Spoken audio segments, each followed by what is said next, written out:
Di usianya yang senja, ia hanya ingin ditemani anak yang pernah ia besarkan dengan penuh cinta.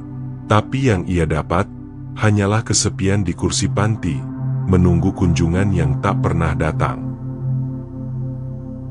Langit Jakarta siang itu kelabu, awan menggantung berat seolah ikut merasakan beban hatiku. Mobil sedan milik anakku, Bima, melaju di jalanan basah sisa hujan semalam. Di kursi belakang, aku duduk diam, menatap keluar jendela. Pandanganku mengikuti deretan pepohonan yang basah. Sesekali terlihat pejalan kaki berlari kecil menghindari genangan. Tas kain di pangkuanku terasa berat, padahal isinya hanya beberapa helai baju, selimut tipis, dan sebuah map plastik berisi foto-foto keluarga. Jantungku berdetak lambat, seperti ingin menahan waktu agar mobil ini tak sampai ke tujuan. "Bu, nanti di panti jompo tempatnya bagus kok." Suara Bima memecah keheningan. Ia berbicara tanpa menoleh, matanya tetap fokus ke jalan. Ada taman, ada perawat yang siaga, makanannya terjamin. Ibu bakal lebih nyaman daripada sendirian di rumah. Aku menatap punggungnya. Rasanya ingin bertanya, apakah rumahku sendiri tak cukup nyaman untukku? Tapi aku hanya tersenyum tipis. "Bima, ibu nggak keberatan. Ibu cuma berharap kamu masih mau datang menjenguk." Bima mengangguk singkat, tanpa menoleh. "Iya, Bu." Hanya itu. Tak ada genggaman tangan, tak ada tatapan yang menenangkan. Mobil terus melaju, dan aku merasa semakin jauh dari rumahku, dan dari anakku sendiri. Panti itu cukup besar. Halamannya luas dengan bunga kertas yang mulai layu dan pohon mangga tua yang daunnya rimbun. Dari luar, bangunannya tampak terawat. Cat dindingnya putih gading, jendela-jendela besar berjajar rapi. Tapi begitu masuk, aroma samar obat dan cairan pembersih langsung menyeruak, bercampur dengan suara televisi yang memutar acara siang. Beberapa penghuni duduk di kursi roda, sebagian lagi di kursi panjang menonton televisi dengan mata sayu. Ada yang tersenyum tipis padaku, ada yang hanya menatap kosong. "Ini Ibu Ratna, Pak," kata Bima memperkenalkan aku pada seorang pria berkemeja putih, sekitar 50-an, bernama Pak Darto. Pak Darto tersenyum ramah. "Selamat datang, Bu Ratna. Jangan khawatir, di sini banyak teman dan kami akan menjaga Ibu dengan baik." Aku membalas senyumnya, meski hatiku terasa remuk. Bima menyerahkan beberapa dokumen administrasi.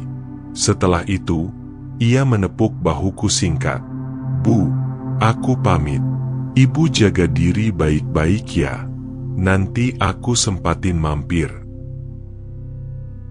Aku ingin menahannya, ingin berkata jangan pergi dulu, tapi bibirku keluh. Langkahnya cepat menjauh, pintu mobil tertutup, lalu suara mesinnya menghilang di kejauhan. Aku berdiri di ambang pintu, menatap jalan yang kini sepi. Hari-hariku dimulai pukul 6 pagi. Perawat membangunkan, menyodorkan obat, lalu sarapan bubur atau roti. Setelah itu, aku berjalan pelan di taman kecil di belakang panti. Kadang duduk di bangku kayu, mengamati burung pipit yang hinggap di dahan mangga. Temanku di sini salah satunya Bu Marni, nenek 78 tahun yang sudah 3 tahun tinggal di panti. Rambutnya putih, kulitnya keriput, tapi senyumnya hangat. "Aku senang kalau anakku datang," kata Bu Marni sambil mengupas jeruk. Dia bawa cerita, bawa kue, rasanya seperti pulang, walau sebentar. Aku tersenyum, tapi dada terasa sesak. Seminggu aku di sini, Bima belum datang. Aku mencoba memaklumi. Mungkin ia sibuk kerja, mungkin macet, mungkin ada urusan lain. Tapi waktu berjalan. Sebulan, lalu 2 bulan.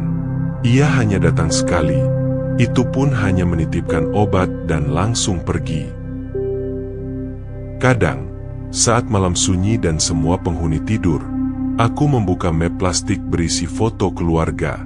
Ada foto Bima kecil, duduk di boncengan sepeda tua saat aku mengantarnya ke sekolah.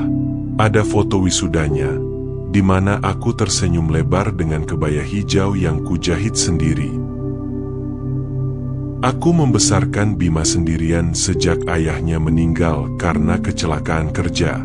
Aku menjadi penjahit rumahan, menjahit hingga larut malam. Aku rela tak membeli baju baru demi membayar uang sekolahnya. Saat ia diterima di universitas negeri, aku menangis bahagia. Bu, nanti kalau aku sukses, ibu nggak usah kerja lagi. Aku yang urus semuanya, ucapnya waktu itu. Janji itu melekat di hatiku, tapi sekarang, entah kemana janji itu pergi. Lebaran tiba. Pagi-pagi, semua penghuni panti sibuk. Anak-anak mereka datang, membawa kue, ketupat, pakaian baru. Ruang tamu penuh tawa, aroma opor, dan pelukan hangat. Aku duduk di kursi dekat jendela, menunggu. Setiap kali ada mobil masuk gerbang, hatiku berdebar. Mungkin itu Bima, tapi setiap kali yang muncul adalah wajah orang lain. Sore menjelang, kursi-kursi mulai kosong. Tinggal aku dan 2 orang lainnya. Ponselku berbunyi, sebuah pesan singkat. Maaf Bu, lebaran ini nggak bisa ke panti. Lagi keluar kota sama keluarga istri. Nanti aku kirim uang THR ya. Mataku panas. Jemariku gemetar. Uang? Apakah uang bisa menggantikan pelukan? Apakah uang bisa menghapus sepi? Beberapa bulan kemudian, kesehatanku mulai menurun. Tekanan darah sering naik, lutut nyeri. Suatu sore, Pak Darto membawakanku sepucuk surat dari Bima. Tulisannya rapi, singkat. Bu, maaf belum bisa sering datang. Kerjaan padat sekali. Ibu jaga kesehatan. Bima sayang ibu. Aku menatap kertas itu lama sekali. Ingin rasanya menulis balasan. Ibu rindu. Ibu menunggu. Tapi aku takut membebani. Jadi aku melipat surat itu dan menyimpannya di bawah bantal, tempat terdekat dari hatiku. 6 bulan setelah terakhir bertemu, Bima datang. Ia mengenakan kemeja rapi, wangi parfumnya masih tercium. Tapi kunjungannya tak lebih dari 20 menit. Bu, aku nggak bisa lama. Ini buah sama uang belanja. Tolong tanda tangan dokumen ini, urusan rumah, katanya. Aku menandatangani, tidak bertanya. Tidak memprotes. Ia tersenyum sekilas lalu pamit.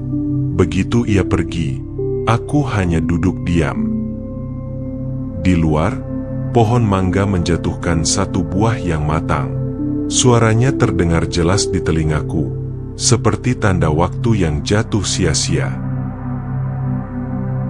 Suatu malam, tubuhku terasa sangat lemah. Nafasku pendek. Pandanganku kabur. Perawat membawaku ke klinik kecil panti.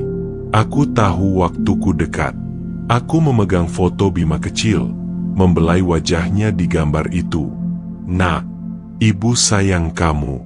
Maaf kalau ibu pernah salah, bisikku.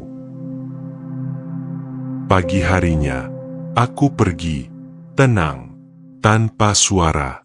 Hanya senyum tipis di bibirku. 3 hari kemudian, Bima datang. Ia berdiri lama di depan ranjang kosongku. Di atas bantal, Ada map plastik berisi foto-foto dan suratnya yang dulu. Air matanya jatuh. "Ibu, maafkan aku," suaranya pecah. Tapi semua sudah terlambat. Yang tersisa hanyalah penyesalan dan ruang kosong di hatinya yang tak akan pernah terisi.